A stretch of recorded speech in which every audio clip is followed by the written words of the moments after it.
আজ শুভ জন্মাষ্টমী, কিন্তু এই জন্মাষ্টমী আমরা পালন করছি ভারাক্রান্ত হৃদয়ে।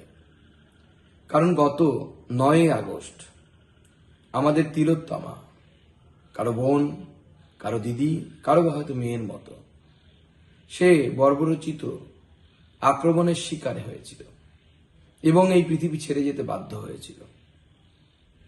তার এই হত্যাকারীদের, তারপর যারা অত্যাচার করেছিল তাদের শাস্তির দাবিতে, ন্যায়ের দাবিতে আসুন এই জন্মাষ্টমীর শুভ দিনে সন্ধ্যে 6টার সময় একটি প্রদীপ অথবা মোমবাতি জ্বালায় আমাদের সকলের প্রিয় তিলোত্তমার জন্য, তার দোষীদের শাস্তির দাবিতে। সকলে মিলে এই আন্দোলনে সামিল হই। আমি নিজেও জ্বালাবো, আপনারাও জ্বালান।